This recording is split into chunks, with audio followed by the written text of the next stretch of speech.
La sonoridad reconfigura el sentido de las palabras. Proyecto Audiolibros. La vida inútil de Pito Pérez, Pueblo en Vilo, Céfero, La CIA en México, Memorias de un colono, El agua envenenada y muchos títulos más. Acercamos a tu oído la mejor literatura escrita por michoacanas y michoacanos. Novela, cuento, filosofía, historia, audiolibros para ti. Escúchalos en nuestras plataformas digitales, YouTube y SoundCloud. Un proyecto literariamente sonoro del Sistema Michoacano de Radio y Televisión.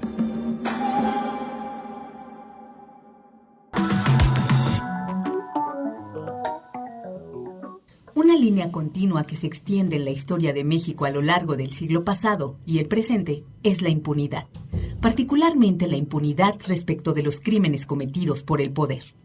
La alternancia política alcanzada a fines del siglo XX no hizo posible terminar con la impunidad. Los nuevos gobiernos de todos los signos políticos la han perpetrado. En México, quienes detentan el poder aún están seguros de que nunca serán castigados por los atropellos cometidos tiempo atrás y tampoco por los actuales. Haciendo frente a esta dura situación, está la voz y el incansable trabajo de quienes buscan que la verdad y la justicia sea una realidad tangible, aquí y ahora, como es el caso de este libro, Los mártires de la democracia. Los mártires de la democracia, de Julio Pimentel Ramírez y Abdayán Guzmán Cruz, en voz de Magali Soriano.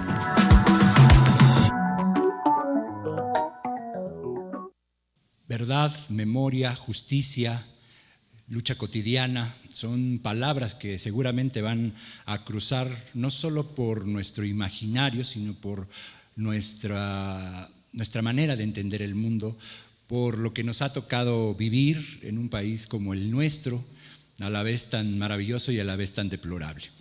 Así es que bueno, pues comenzamos con esta presentación que gustosamente hace el Sistema Michoacano de Radio y Televisión, y agradecemos también a las autoridades del Palacio Clavijero por permitirnos estar aquí para poder escuchar juntos la presentación de este libro, reflexionar, preguntarnos ¿por qué de pronto la lucha tiene que ser siempre y continua, seguida? ¿Y por qué de alguna u otra manera, ¿no?, las condiciones sociales quizás de nuestro país continúan en muchos sentidos igual que hace décadas, igual que hace siglos?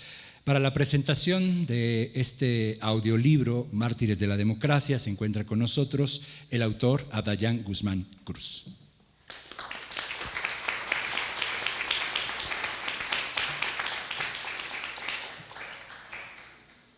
Está también con nosotros Pavel Ulianov Guzmán, representante del Consejo Supremo Indígena de Michoacán.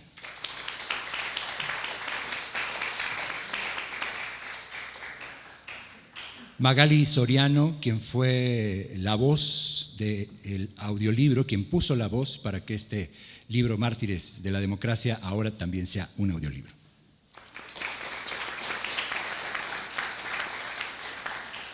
Y le doy la bienvenida también a Benjamín Mendoza, jefe del Departamento de Vinculación del Sistema Michoacano de Radio y Televisión, representante de nuestra casa, de nuestro gran medio de comunicación, a quien le cedo la palabra para que nos dé todo un panorama de lo que son tanto este programa de audiolibros y un panorama también de lo que es Mártires de la Democracia. Adelante, Benjamín.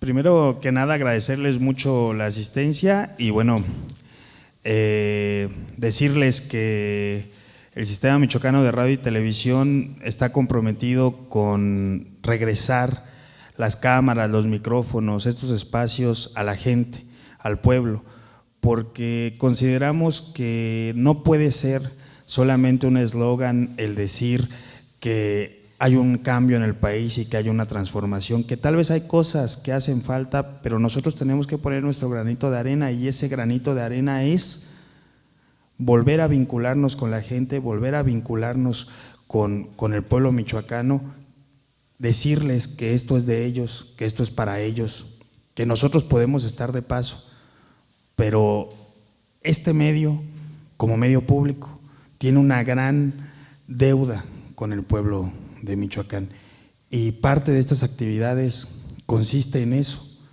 Pero no solamente que nosotros las llevemos a cabo y que nosotros las presumamos, no, que estén los actores principales, como en el caso aquí del profe Abdayan, presentes para que ellos puedan apropiarse de estas cosas y ellos puedan contarlas, explicarlas, formar parte de ellas. La idea de hacer audiolibros surgió porque, bueno, consideramos que en estos tiempos donde las redes sociales se presumen como si fueran una autoridad total y donde la mayoría de nuestras juventudes tienen mucha interacción, se nos ocurrió que podríamos usarlas también en beneficio de nosotros y en beneficio de la clase a la cual pertenecemos y decimos representar.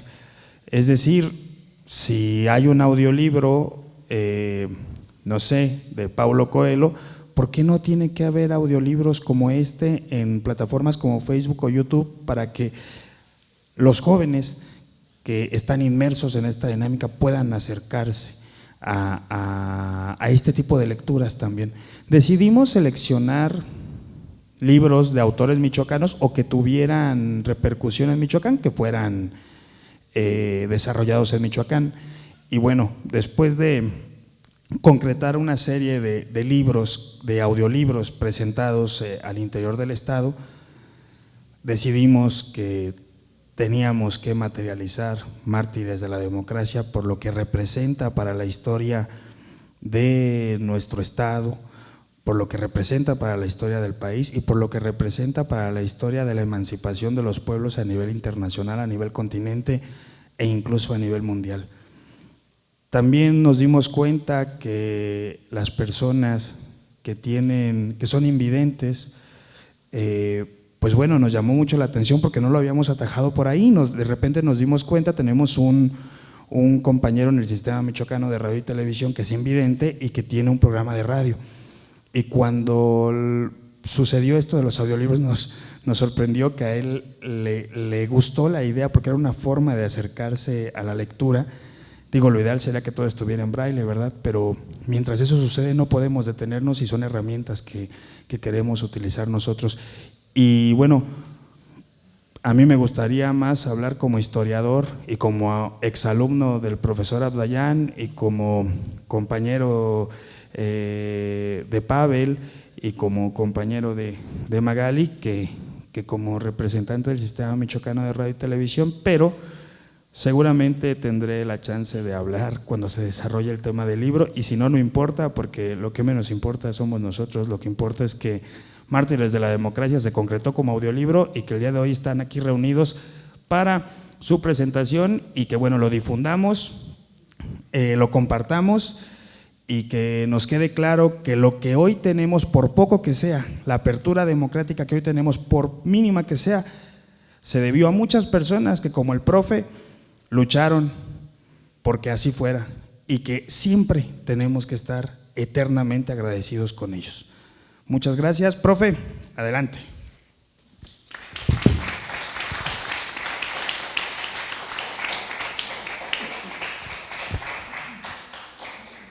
Escuchamos ahora un segundo fragmento del libro de Mártires de la Democracia. Los Mártires de la Democracia, de Julio Pimentel Ramírez y Abdayan Guzmán Cruz, en voz de Magali Soriano.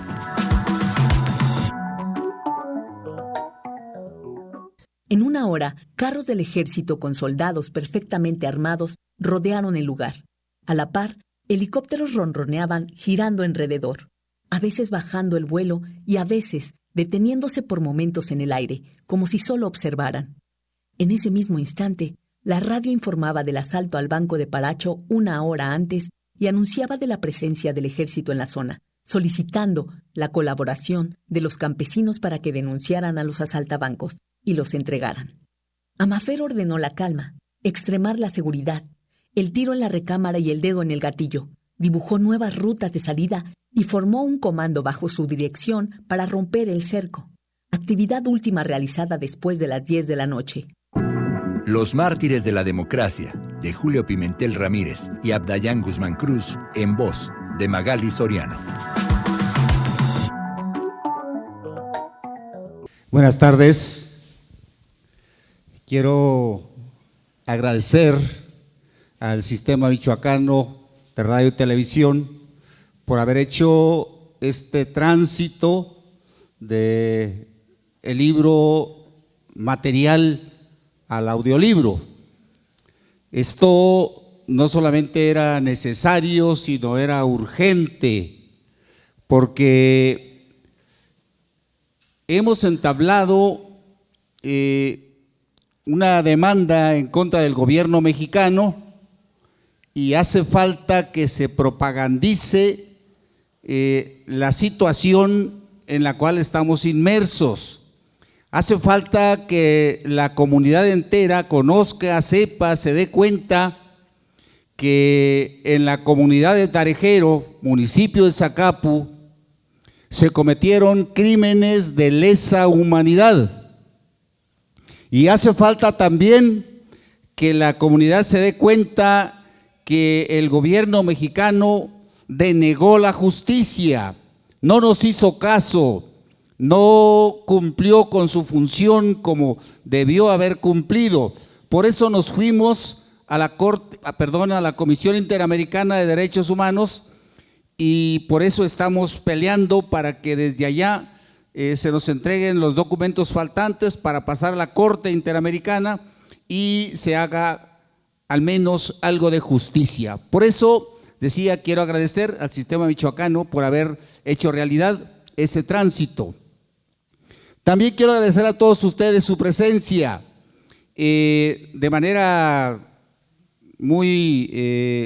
con mucho gusto. Quiero transmitirles también un saludo de mi familia, de mis hermanas, de mis hermanos, de mis hijos, de los hijos de mis hermanas, de los cuñados, de todos, y no solamente transmitirles el saludo, sino desearles que estamos muy contentos por este evento que se está realizando el día de hoy. Por otro lado, ya un poquito, todavía no entrando en materia, pero sí ya casi, ¿por qué este día?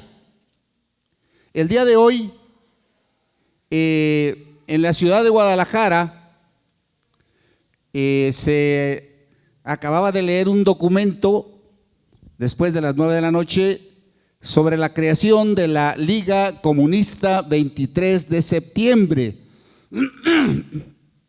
Dicha organización fue la confluencia de 8 organizaciones político-militares que se habían propuesto la toma del poder político y la instauración del socialismo por la vía armada, una vía armada inmersa en el movimiento social. Por eso se tomó en consideración este día. Nos hubiera gustado que fuera un día donde tuviera que ver con el libro de manera más precisa. Sí tiene que ver porque este día es un día especial que seguramente los compañeros de la Liga Comunista 23 de septiembre están llevando todo un sinnúmero de actividades, no solamente en Guadalajara, sino en Michoacán, en la Ciudad de México, en Sinaloa, en Chihuahua, en Monterrey, etcétera, etcétera. Por eso lo decidimos entre los organizadores que fuera este día. Bien, a reserva de que más al rato, si es que hay tiempo, pudiéramos profundizar más en el libro, queremos decirles 3 cosas del libro. Una, es necesario destacar no tanto la presencia de mis hermanos que participaron en el movimiento social armado, sino destacar la presencia de mi mamá, de mi madre. Ella no fue a la escuela, nunca aprendió a leer y a escribir. Sin embargo, cuando el ejército llegó a la comunidad indígena de Tarejero, golpeó, torturó, destruyó todo y se llevó a mi papá y a mis hermanos. Ella tuvo que tomar la batuta del qué hacer en ese momento. Ella apenas había salido algunas veces a Zacapu, ahí pertenece a la comunidad indígena de Tarejero. Ella no conocía otra ciudad, Morelia, México, nada sabía. Le resultó muy difícil, pero pudo más su valor de madre y salió de Tarijero a buscar a sus hijos. Les quiso que lo acompañaran las autoridades, pero en aquellos años estaban muy asustados. Estoy hablando de julio del 74, y estaban amenazados también. El gobierno les había dicho que si buscaban a la familia Guzmán, que ellos también se los iban a llevar detenidos. Y así le decía también a cada momento a mi mamá, pero ella se aferró, salió a buscar a sus hijos y a su marido, primeramente a Zacapu. Ahí obviamente a veces nuestros más cercanos son los más fríos, los policías de Zacapu, los administrativos del ayuntamiento de Zacapu, el presidente municipal, todos, nadie la quiso recibir. Al contrario, la amenazaron y la amenazaron. Pero alguien le dijo: hay una capital que es el estado, allá hay un gobernador y allá puedes hablar y allá te van a recibir y allá hay prensa. Se vino para Morelia como pudo también, con sus hijos pequeños, 12, 10, 8, más o menos en esas edades, los más pequeños. Cabe decir que nosotros éramos 16 hermanos, estoy hablando de los últimos. Y también aquí le denegaron la justicia. Nadie quiso recibirla. O los que dentro de los mandos medios del gobierno estatal decidieron hablar con ella, fue para amenazarla, fue para correrla, fue para echarle agua, fue para darle empujones, fue para estrujarla, fue para sentarla, para levantarla, para correrla y para amenazarla. Ella siguió la lucha, rápidamente dejó de ser mamá y se convirtió en militante política, y empezó a contactarse con las casas del estudiante, que en esos momentos eran los que tenían más labor de lucha social. Las casas del estudiante la apoyaron y empezó a salir a la marcha, mitin, pega, pinta, volanteo y anexas. La lucha democrático legal. Empezó a luchar no solamente por sus hijos y por su esposo, sino por los desaparecidos políticos del país. Desgraciadamente, la prensa no era como ahora, y la prensa simplemente hablaba de que la señora Salud Cruz, madre de asaltabancos, madre de rateros, madre de asesinos, que mejor se retirara, que porque a ella también se le iba a encarcelar. Pero ella no se arredró, no se amedrentó. Ella decidió continuar el trabajo político, la búsqueda. Se fue a la Ciudad de México, sin dinero, sin saber cómo llegar, a dónde llegar, con quién llegar, pero ella estaba decidida a buscar a su esposo y a sus hijos. En México no fue diferente.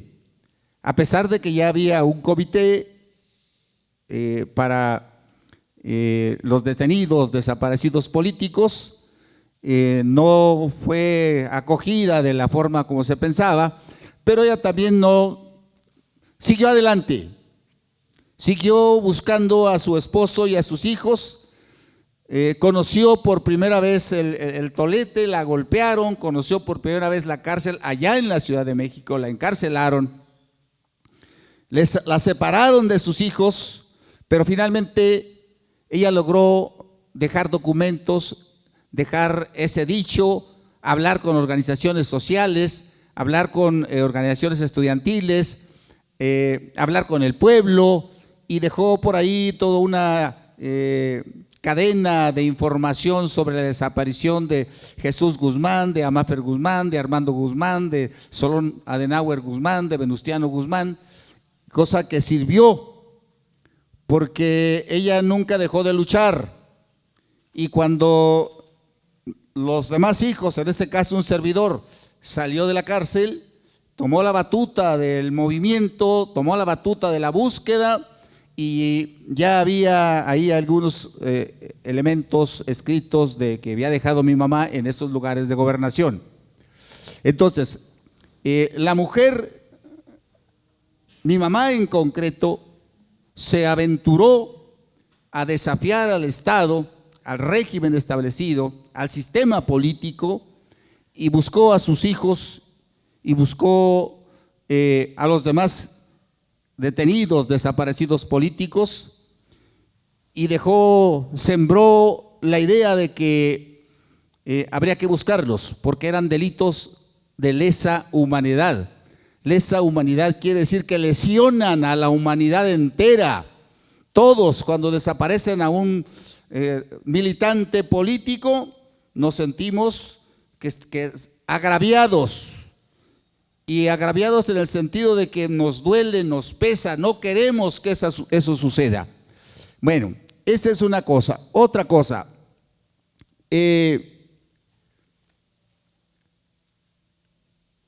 la lucha continuó. En el 2002 entregamos documentos a la famosa fiscalía que había creado Vicente Fox para aclarar los crímenes del pasado. Ya hacían casi 30 años, en el 2002, que se los habían llevado detenidos a mis hermanos y a mis papás. Y la fiscalía entonces empezó a armar el expediente. A pesar de que ellos tenían los expedientes donde la Dirección Federal de Seguridad y el Ejército Mexicano informaban de que habían estado en la comunidad de Tarjero, comunidad indígena. Y a pesar de que el director de la Federal de Seguridad informaba que habían sacado a mis hermanos y a mi papá de la Dirección Federal de Seguridad y llevado al campo militar número 1. Pero ellos se hacían de cuenta que no había nada, la fiscalía, y empezaron a armar el expediente. A pesar de que el ejército, los generales del ejército, había documentos de que ellos habían firmado el ingreso de mi papá y de mis hermanos al campo militar número 1. El gobierno siempre ha negado, no acepta que ellos se los llevaron, que ellos los detuvieron, que ellos los desaparecieron, que ellos, quién sabe qué harían. Pero se siguió la lucha y en el 2006 decidimos ir a la Comisión Interamericana de Derechos Humanos. La comisión duró desde 2006 al 2012, o sea, 6 años para aceptar nuestro caso. Nada más aceptar. Se acepta en el 12 y a partir de ahí se inicia ya cómo recabar toda la información por parte de la Comisión Interamericana y se empiezan una serie de careos con el gobierno mexicano. En el 17 nos careamos con el gobierno mexicano en la ciudad de Lima, en Perú, y ahí el gobierno mexicano ofrece la reparación del daño. Pero no la reparación del daño que marcan los cánones internacionales, sino la que ellos decidieron, y es una reparación económica, generosa y jugosa, pero eso no interesa. Lo que interesa es la memoria, es la verdad, es la justicia, es la no repetición, es que esto sirva de ejemplo, no en el sentido de que me gusta, sino en el sentido de que lo que se cometió, lo que se hizo contra inocentes personas, muchos que no militaban en organizaciones político-militares, pero que se fueron, el gobierno decidió llevarlos. Entonces, en esos careos, nosotros no aceptamos esa reparación del daño y el gobierno se aferró a que quería entregarnos unas cantidades de dinero, pero como ahí estaban nuestros abogados, se firmó un documento de que no se aceptaba la reparación del daño. Y desde entonces estamos en espera para que la Comisión Interamericana entregue ese documento que se llama documento de fondo. El documento tiene que decir que efectivamente el gobierno mexicano, como así ya lo ha expresado la misma Comisión Interamericana, el gobierno mexicano cometió delitos de lesa humanidad, que hay evidencias empíricas, pruebas contundentes de que el gobierno se llevó al señor José de Jesús Guzmán y a sus hijos, 4 hijos. Y a otros 2 compañeros también detenidos desaparecidos que los detuvieron cuando detuvieron a mi hermano Maffer. Entonces, desde esa fecha estamos en espera del documento de fondo ya veamos 5 años, nos habían dicho que a lo mejor en 5 meses o en 3 meses o a más tardar el año, pero no ha salido ese documento. Por eso nos interesa la propagandización que se haga sobre estas cosas y que el pueblo conozca que hay delitos de lesa humanidad y que es necesario hacer justicia. La tercera cosa es la siguiente. Ahí en ese último careo del 17 en Perú, nos dimos cuenta que el gobierno no reconoce que haber detenido a mi hermano menor, a Venustiano Guzmán Cruz. Y cuanto documento se le ha pedido al AGN, o sea, el Archivo General de la Nación, y a la Secretaría de Gobernación y al Gobierno de la República sobre el caso de Venustiano, siempre nos dicen que a Venustiano no se le detuvo, que Venustiano lo detuvieron en el 74 en Tarijero, pero que lo dejaron libre. Ni eso tampoco es cierto. Que Venustiano lo detuvieron en Pátzcuaro en una cantina y que lo llevaron a la cárcel y que de ahí se fugó. Tampoco es cierto. ¿Qué es lo que está pasando? Venustiano ingresó al movimiento político militar después de la detención de un servidor y rápidamente se formó en la idea del trabajo clandestino en la lucha político-militar. Y entonces clandestino y político-militar quiere decir que dejas de tener mamá, dejas de tener papá, dejas de tener amigos, eres otra persona con otro nombre, con otros apellidos, nacido en otra ciudad, en otro día, etcétera, etcétera, etcétera. Entonces Venustiano decidió llamarse Óscar González Juárez y se puso aparte otro alias Jesús.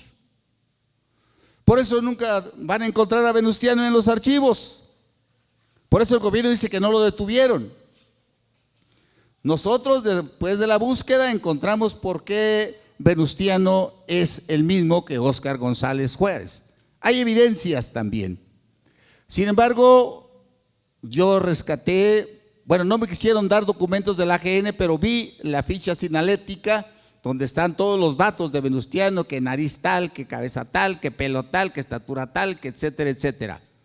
Y era Venustiano, pero con nombre de Óscar González Juárez. Y esta última vez que llegó la famosa Comisión de la Verdad, solicito yo ingresar al AGN y ya no está. Ya no está Venustiano. Hay 3 Óscares González Juárez. Un González Juárez Siquiarte, que fue del movimiento 23 de septiembre, que encabezó el profesor Arturo Gamis. Hay otro que era el lugarteniente del comandante Lucio Cabañas. Y hay el otro que es mi hermano. Pero mi hermano le ponen toda la historia del otro Óscar.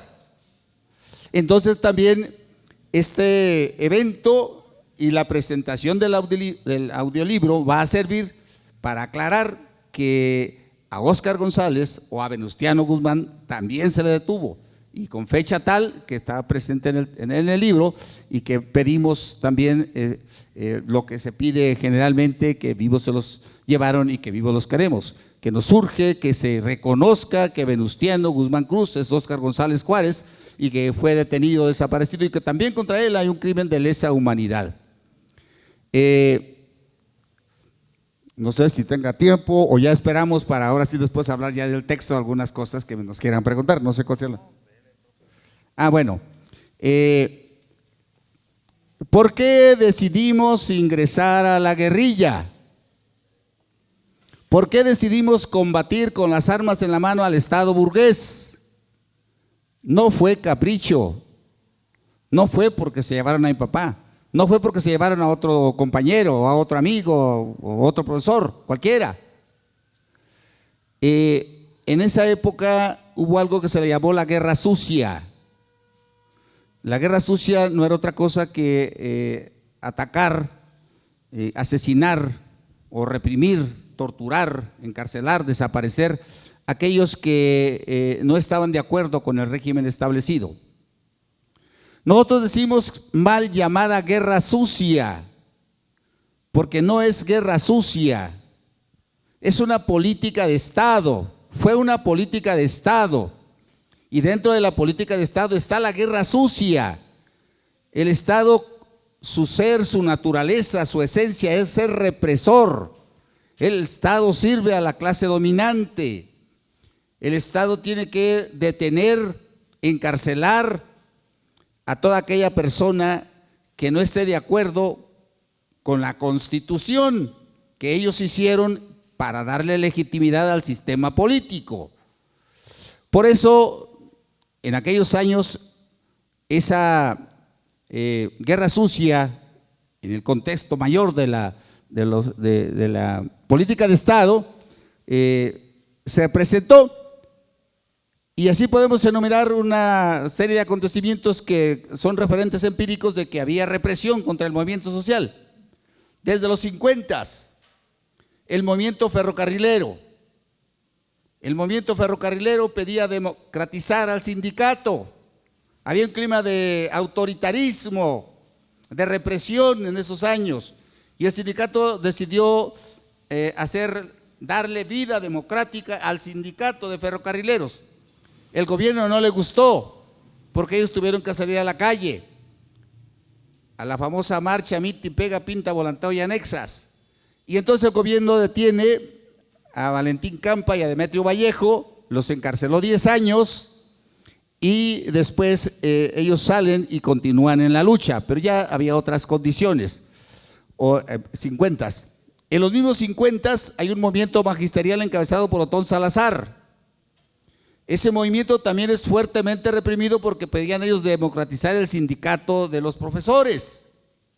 También son encarcelados, son golpeados. Posteriormente, otro movimiento, ya ingresamos a los 60, en el 62, un dirigente campesino le da la mano al Estado, el Estado lo acepta como tal, y días después le forman una emboscada, lo detienen, lo asesinan a él, a su esposa, a sus hijos, e incluso estando la esposa embarazada. Vean la respuesta del Estado ante el compañero Rubén Jaramillo, que por protestar, por manifestarse que estaba en contra del el quehacer del Estado, lo que sucede. En los 60 hay un movimiento de los médicos. Los médicos también son fuertemente reprimidos, encarcelados, entre otras cosas. En los mismos 60 está el cierre del internado de lo que era en el Politécnico Nacional. Había un internado donde no solamente les daban comida a los estudiantes, sino les daban hospedaje, y el gobierno, de manera salvaje, de manera violenta, desaparece el internado, golpea a los muchachos, los encarcela y hay algunos muertos ahí. En la misma década de los 60, en el 62, en el estado de Guerrero, Genaro Vázquez encabeza todo un movimiento por la democratización del mismo PRI. No lo ven con buenos ojos, lo reprimen, lo encarcelan y pasa posteriormente a la lucha ilegal, a la lucha político-militar, y forma la Asociación Cívica Nacional Revolucionaria. En los mismos 60, el compañero Lucio Cabañas le organizan ahí un mitin para que él hable a nombre de los padres de familia y en contra de la directora de esa donde estaban los niños de los padres de familia, y es violentamente reprimida, golpean, reprimen y asesinan a personas, mujeres, niños y hombres.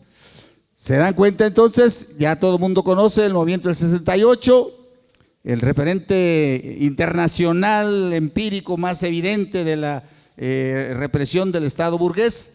Por eso es que ingresamos a la guerrilla, en primer elemento, porque no había otra salida. Y segundo elemento, porque había condiciones objetivas de hambre, miseria, desnutrición, drogadicción, prostitución, analfabetismo, desempleo, etcétera. No fue capricho. Lo que hicimos fue pensado, meditado, estructurado. ¿Por qué ingresamos al movimiento de acción revolucionaria? Porque el movimiento de acción revolucionaria, el famoso MAR, tenía nació prácticamente aquí en Morelia. Muchos eran moradores de la casa del estudiante Nicolaita. Por eso no nos fue difícil contactar con aquellos que ya andaban queriendo organizarse para ingresar a la guerrilla. De tal manera que cuando los compañeros del mar se fueron a Corea, muchos fueron y otros no quisieron ir o no tuvieron el valor de enfrentar esa situación.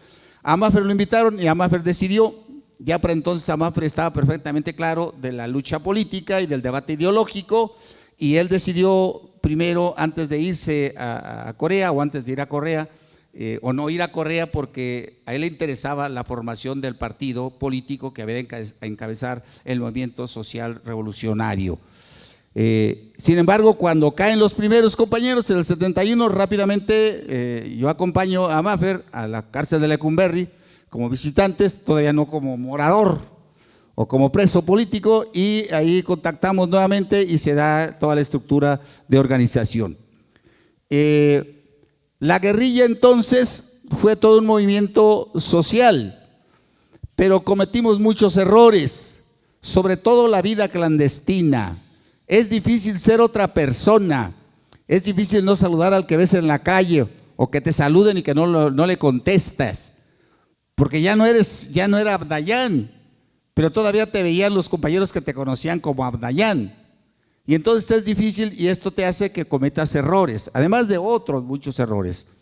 El libro entonces destaca el papel de Maffer como dirigente guerrillero, la forma como él pudo aglutinar a una gran cantidad de compañeros.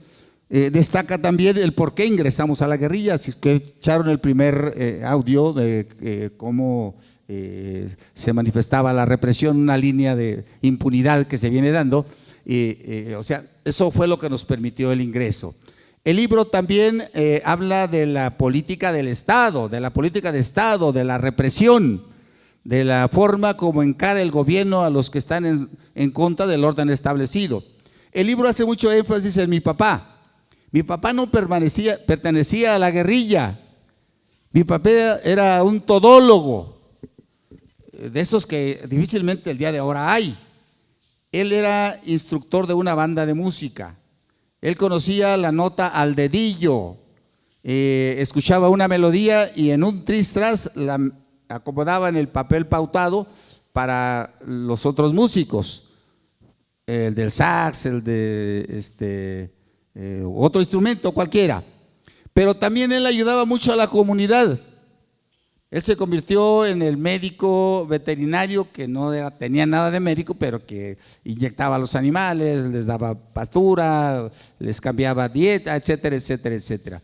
Él fue sastre, él fue talabartero, él fue campesino, etcétera, etcétera. Entonces ahí se destaca la vida de Jesús Guzmán y de cómo se lo llevan a él. Cuando llegan a Tarejero, ellos llegan preguntando por Maffer Guzmán Cruz y por Abdayán Guzmán Cruz, pero Maffer ya estaba detenido. Ellos llegaron el 19 de julio del 74 y Maffer había sido detenido el 16 de julio, 3 días antes. Ellos preguntaban por Maffer y por Abdayán. Abdayán no estaba ahí. Maffer ya lo tenían detenido, pero entonces ellos golpearon de manera muy cruel, salvaje a mi papá, y se lo llevaron inconsciente y como no revivía, le iban poniendo alcohol y tequila para que no reviviera. Decidieron tirarlo por ahí pasa un río en la comunidad indígena de Tarejero, nace y viene uno de Naranja. Ahí lo tiraron y flotando él cuenta que le contaba a mi mamá que así despertó dentro del río, tirado en el río. Entonces a él lo golpearon un día, 2 días, 3 días, 4 días, y al 5.º día, porque iban a las 6, 7 de la tarde, 8, 9, 10, 11, 12, 1, 2, 3 de la mañana lo golpeaban todavía y se iban, se lo llevaban, lo tiraban, iban otra vez. Y el último día ya no lo regresaron. El último día ya lo llevaban rumbo a México, ya no se fueron en los helicópteros que ellos habían llegado, se fueron, iban a la 21 zona militar, o venían al de Tarejero a la 21 zona militar, y en ese trayecto se les escapa Solón, también a él lo traían. Él dijo que tenía ganas de vomitarse, que no aguantaba el ambiente del carro y le bajan el vidrio ahí de la ventanilla y él lo empujan tantito para que se vomite y él aprovecha y se tira y ya era de noche y ya no lo pudieron detener. Él viene, yo estaba en la casa del estudiante y él me avisa lo que había pasado. Entonces yo tengo que irme por las azoteas y salirme. Bueno, eso, entre otras cosas, eso es lo que dice el libro. Entonces ahí resumo dos cosas. Una, personas como mi papá que no participaron en el movimiento social armado y personas que participaron en el movimiento social armado. Y la otra cosa, la lucha que hemos emprendido, que encabezó mi mamá, que inició mi mamá, buscando a los detenidos, desaparecidos políticos en general y en particular a mis hermanos. Yo termino con el grito libertario que todos tenemos: porque vivos se los llevaron, vivos los queremos, porque vivos se los llevaron, vivos los queremos. Gracias.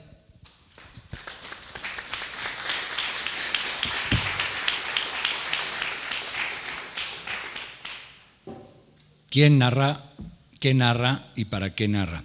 Son tres situaciones que uno se tiene que preguntar cuando uno le entra a un libro, ¿no? Para desentrañarlo. Y ponerle la voz a un libro no solo significa leerlo ante un micrófono, significa entenderlo, desmenuzarlo, desentrañarlo y saber precisamente esas cosas. ¿Quién narra, qué narra y para qué narra? Y esta experiencia nos la cuenta Magali Soriano. Bueno, como bien dice Antonio,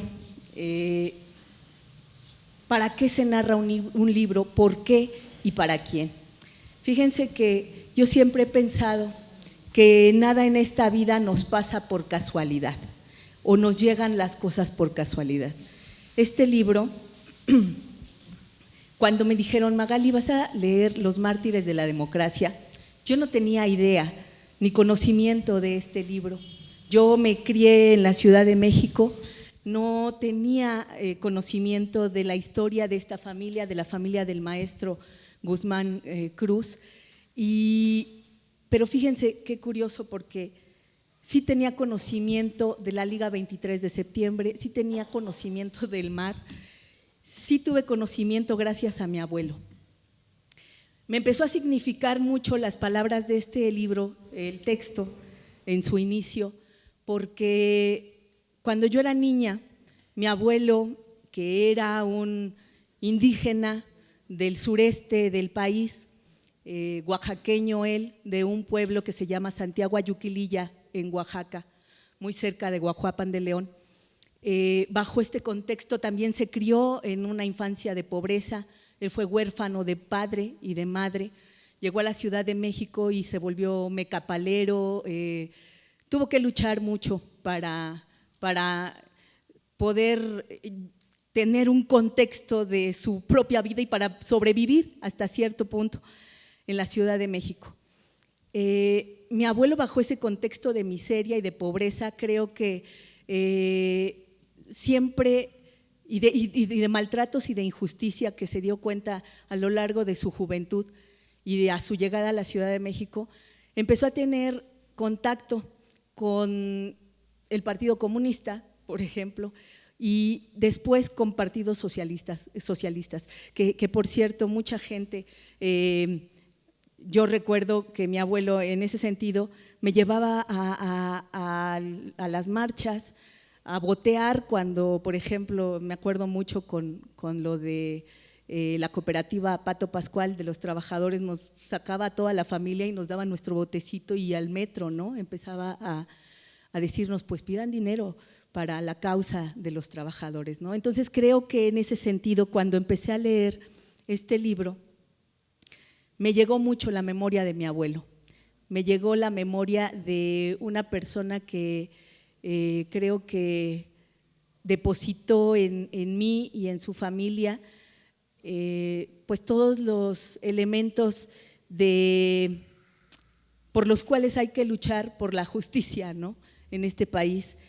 Y cuando empecé a leerlo y conforme el transcurso de la lectura, yo me fui preguntando muchas cosas acerca de de nuestro propio contexto, de cómo a veces en México perdemos la memoria histórica, la memoria de estas familias que tal vez son poco conocidas en muchos lugares de nuestro país, pero que, como bien dijo Benjamín, mi compañero, les debemos, creo que el momento del que estamos viviendo, ¿no? Que creo que cada vez poco a poquito se van abriendo pequeñas luces, pequeños destellos hacia una toma de conciencia diferente, una toma de conciencia social y obviamente el trabajo por la colectividad.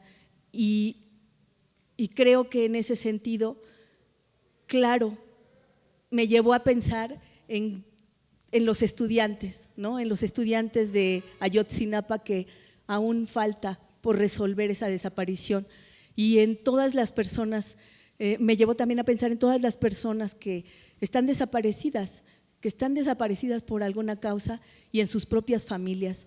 Yo quiero decirle, maestro Abdayán, que su libro me conmovió mucho la historia de su familia, porque creo que también hasta cierto punto fue parte de la historia de mi abuelo y parte de la historia, si bien no de mi familia, porque además vivían bajo un contexto diferente. Mi abuela totalmente religiosa, mi abuelo totalmente rojo, izquierdista, de hueso colorado, comunista, que de alguna manera, yo no sé cómo, pero pudieron hacer sinergia y ambos, bajo esas dos creencias, bajo esas dos ideologías, creo que hicieron una familia que siempre ha pensado en la ayuda por los demás, por las demás, por la comunidad, y siempre pensando en eso. Yo agradezco mucho este libro porque creo que también tuvo en mí, y espero que lo tenga en las personas que tengan la oportunidad de escucharle, y también si pueden conseguir el libro, pues de leerle físicamente. Creo que hay una toma de conciencia al respecto de por qué estamos aquí, para qué estamos aquí, qué queremos dejar, no solamente para nuestras familias, no solamente como personas individuales, sino en el colectivo, sino en lo social, sino en el aporte comunitario. Creo que es un libro que está vigente hasta nuestras fechas, a pesar de que lleva esta búsqueda o esta desaparición de esta familia de más de 40 años. Yo todavía ni nacía, y creo que es un libro que cobra una vigencia no solamente de nuestro pasado, sino de nuestro presente, de tomar conciencia de qué queremos dejar para las futuras generaciones, qué queremos que, más allá de simplemente votaciones o simplemente ideologías, ¿qué queremos aportar? Yo creo que básicamente esto es pensar en justicia y pensar en derechos, en los derechos que cada uno y una tenemos por defender aquello en lo que creemos. Entonces, bueno, pues para mí darle voz a este libro fue toda una experiencia, porque creo que me trastocó, me llevó a mi pasado, pero al mismo tiempo me llevó a mi presente, y cuando se cierra ese ciclo en un libro, creo que es bellísimo porque se toma conciencia de para qué está uno o una aquí. Yo espero que el aporte que se haga desde mi voz, desde este libro, pues sea enriquecedor para ustedes, para quienes puedan leerlo y escucharle.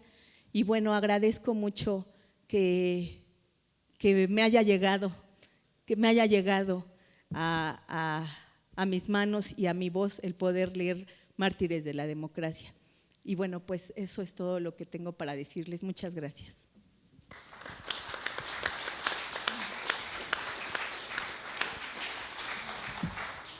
Escuchamos ahora a Pavel Ulianov Guzmán, del representante del Consejo Supremo Indígena de Michoacán.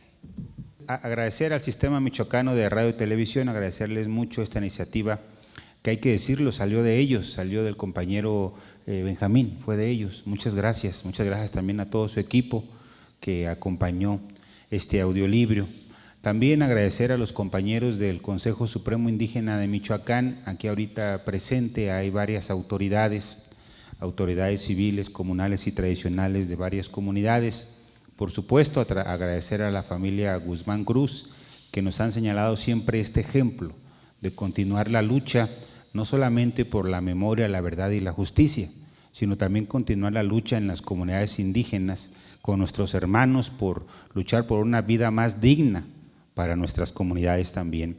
Y por supuesto también agradecer a los compañeros del COFADEM, alzando voces, que también están aquí presentes, siempre nos han acompañado en todas y cada una de las actividades. Muchísimas gracias, compañeros, por acompañarnos. Por supuesto también agradecer a Magali Soriano, muchas gracias por ser la voz de este audiolibro, que es la historia de una familia que se niega al olvido. Ya dijeron algunos elementos, algún resumen. Es la historia de 5 integrantes de la familia Guzmán Cruz: José de Jesús Guzmán Jiménez, Amáfer, Armando Solón y Venustiano Guzmán Cruz, mis tíos, mi abuelo, que lucharon por una vida mejor, por una vida digna, que se atrevieron a tomar las armas en contra del Estado mexicano y que fueron reprimidos. Entonces, invitarlos a que conozcan este audiolibro. Van a encontrar muchos elementos interesantes, algunos ya los comentaron, algunos otros. Por ejemplo, encontrarán cómo hubo intercambios hubo acuerdos político-militares entre el Movimiento de Acción Revolucionaria y el partido de Lucio Cabañas, cómo se fueron a Guerrero, cómo recibieron allá adiestramiento, cómo hubo convenios de colaboración, y es muy poco sabido. Encontrarán, por ejemplo, también a personajes que son significativos en las comunidades indígenas, como el propio Elpidio Domínguez Castro, y es muy poco conocido, pero Amáfer Guzmán reclutó, formó al compañero Elpidio Domínguez Castro, que después fue una figura que enarboló la lucha indígena en la década de los 80. De aquí, de este movimiento de acción revolucionaria, fue donde recibió su formación política y sus primeras experiencias. También van a encontrar, por ejemplo, cómo se refundó la Casa del Estudiante Nicolaita. Entonces van a encontrar muchos elementos históricos que ayudan a comprender el contexto de estos hechos. Bueno, trataré de no abusar de la palabra, solo comentar que pensamos que nosotros tenemos también la responsabilidad, no solamente de continuar con esta exigencia de memoria, de verdad y justicia para la familia Guzmán Cruz y para los desaparecidos, que hay que decirlo, ya está en otras generaciones, ya lo explicó mi padre, fue por parte, inició mi abuela, luego por supuesto mi padre, mis tíos, y ahora nosotros tenemos la responsabilidad, y los que vienen atrás de nosotros tienen la responsabilidad de continuar esta lucha por la memoria, la verdad y la justicia.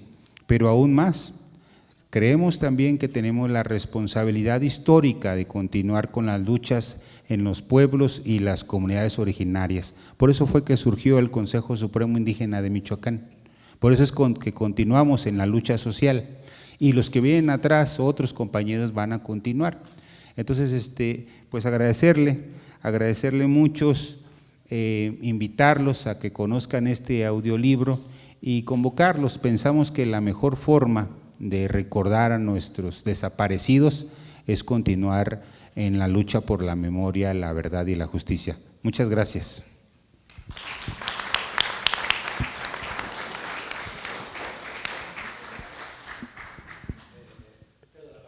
A Benjamín Mendoza, que como historiador ahora sí nos va a dar una reflexión acerca del libro.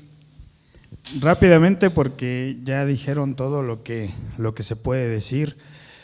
Primero que nada, pues agradecerles también a ustedes que siempre han mostrado esas ganas, ¿no?, de poder colaborar juntos. Yo sé que ustedes agradecen al sistema michoacano, al equipo y concretamente también a mí, porque es parte de su esencia, está bien, o sea, es parte de ser agradecidos, pero es nuestro, ¿cómo decirlo? Es nuestra responsabilidad hacerlo. Yo valoro mucho que exista el agradecimiento, pero tengan claro que es nuestra responsabilidad, porque contra todo lo que se dice luego afuera, y que yo sé que hay muchos compañeros que de repente no les queda muy claro esto, pero nosotros venimos de ahí, pues. La llamada, denominada cuarta transformación, también viene de ahí, y ya vemos muchos que venimos de ahí. No podemos cerrar los ojos ante estas cosas. Nosotros, se supone que así debería de ser en todas partes. Llegamos al poder no para poner fotos de nosotros saludando a un artista o a otra persona. Llegamos para poner fotos del Che, para poner en los comerciales música de Mercedes Sosa.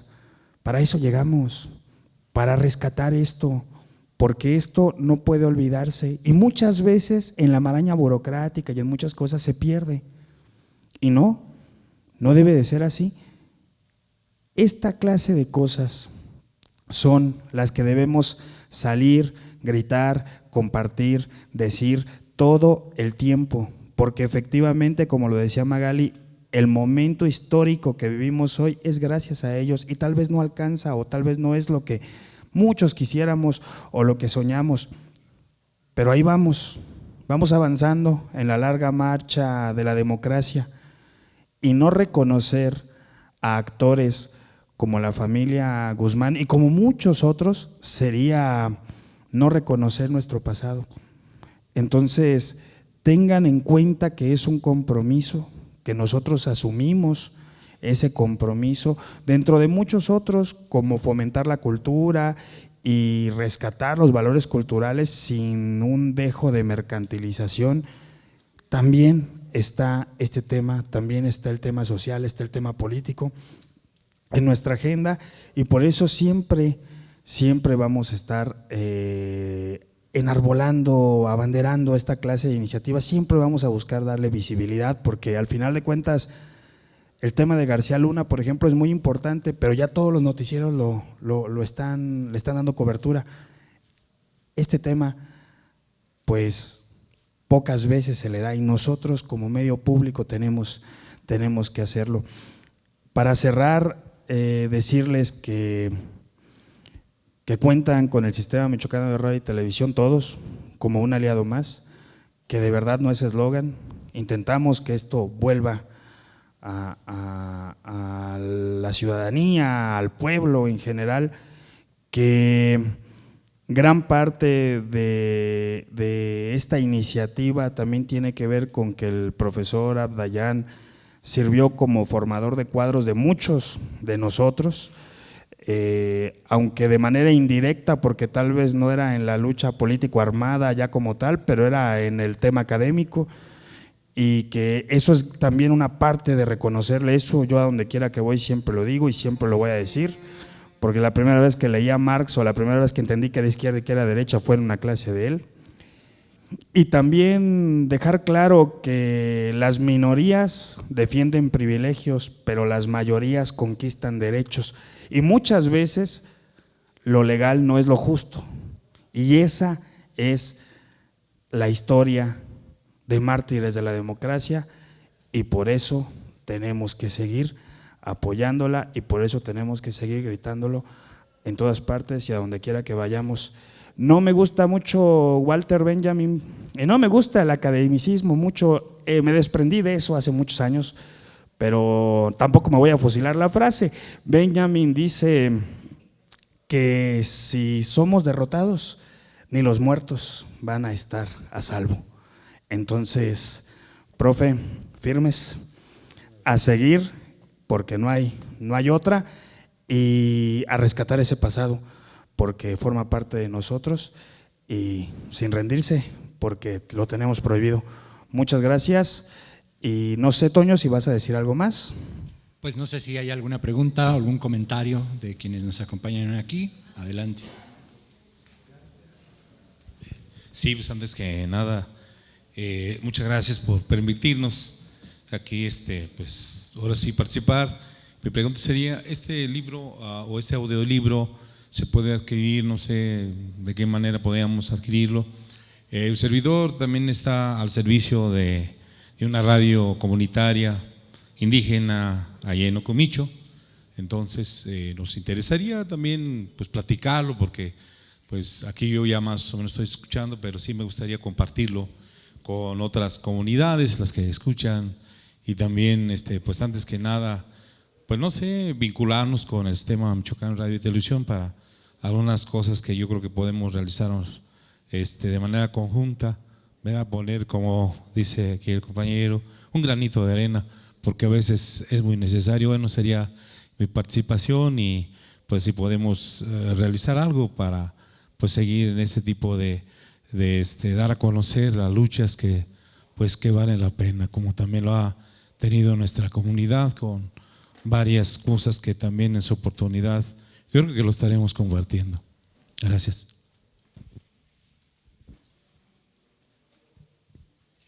Bueno, nada más decir que, por supuesto, las puertas del Sistema Michoacano de Radio y Televisión están abiertas. Yo soy el coordinador de la radio, entonces ahorita nos quedamos platicando con mucho gusto.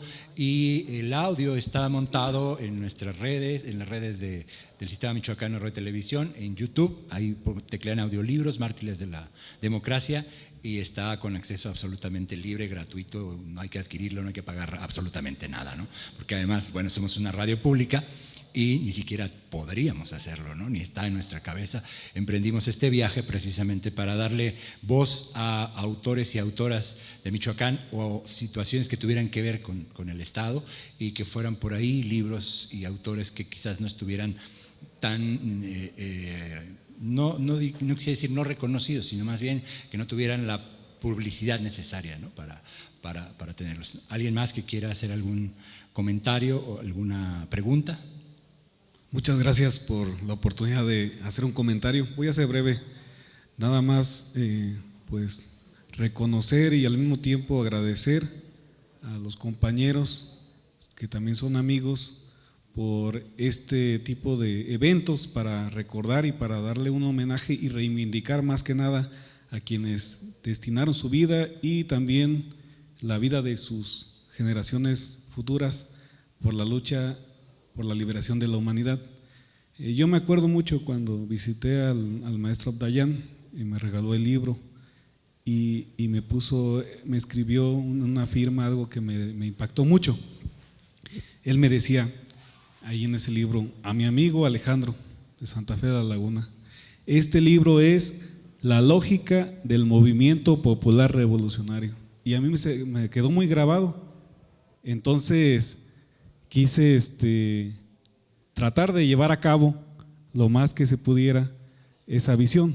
Entonces, por eso es que estamos colaborando en el Consejo Supremo Indígena de Michoacán, y también mencionar que el compañero Pavel pues ha estado dándole seguimiento, y creo que no hay mejor forma de reivindicar la visión, la idea y todos los objetivos que tuvieron en su momento los compañeros que fueron mártires, que reivindicar la lucha popular en los hechos, en la práctica. Entonces, hay algo muy importante que podemos rescatar, de que no solamente se queda, o sea, no estamos formando caudillos, no solamente se queda en mártires, sino que lo que está proponiendo la familia es darle continuidad a este proyecto, un proyecto que bien es general, que también beneficia a todos, no solamente a los pueblos indígenas. Ellos se estaban proponiendo generar un cambio a nivel global. La lucha por la liberación de la humanidad implica llevar un cambio global. Entonces, más que nada, este comentario es para agradecer y para también visibilizar que este tipo de referentes son los que se tienen que promover al interior del gobierno del Estado, al interior, en todos los sentidos, desde la vida comunal, política comunal, hasta la vida política burgués. Entonces, también hacemos la invitación al Sistema Michoacano de Radio y Televisión para poder colaborar. También soy director de una radio, y que podamos hacer alguna colaboración. Muchas gracias. Nuestro eslogan, que por fortuna no es un eslogan vacío, ¿no? Es un eslogan con una carga muy importante de quienes hoy realmente formamos el Sistema Michoacano de Radio y Televisión, de nuestro director Sergio Pimentel, que en realidad todo el mundo lo conoce como Yeyo, con quien me ha tocado compartir una buena parte también de mi vida como amigo, como compañero de viaje ideológico y de hacer cosas. Hoy tenemos la posibilidad real de decir que todo el sistema al pueblo. Así es que, pues si todo el sistema del pueblo, entonces que se escuche la voz de las comunidades en el sistema michoacano de radio y televisión. Es importantísimo, es vital y como un acto de justicia. Nos quedamos al final con un audio más, un fragmento más de lo que es el audiolibro de Mártires de la Democracia. Muchas gracias a todos los presentes. El nuevo martirio representaba la parte más álgida del dolor y consistió en 2 momentos. Primero, prepararlo psicológicamente para el sufrimiento del tormento y segundo, la ejecución material y finamente calculada de los toques eléctricos. Para el segundo proceso, primero lo desnudaron, le introdujeron un trapo majado en la boca y ésta la sellaron pegándole el labio inferior al mentón y el labio superior lo cosieron con aguja a los poros de la nariz, con la idea de mantenerle los labios separados. Enseguida, desnudo, lo sentaron en una silla de madera del tipo de los bancos altos, jalándole las manos hacia atrás, esposadas y amarradas a la parte de atrás de la silla.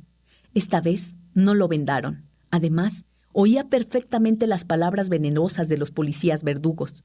Los toques eléctricos fueron dirigidos a esas partes sensibles de la boca que con antelación y a propósito habían dejado descubiertas, a los ojos, a la nariz, a las tetillas, a los testículos y a la parte más sensible de la columna vertebral, las lumbares. Mientras martirizaban a Amafer, Lao y la ciencia observaban y también gritaban de dolor y se retorcían de coraje cada vez que Amafer gritaba como bestia y terminaba desmayándose. Para Amafer era la tortura física y para Lao y la ciencia la tortura era de corte psicológico, sobre todo porque les comentaban que enseguida les darían a ellos los toques eléctricos. Los Mártires de la Democracia, de Julio Pimentel Ramírez y Abdayán Guzmán Cruz, en voz de Magali Soriano.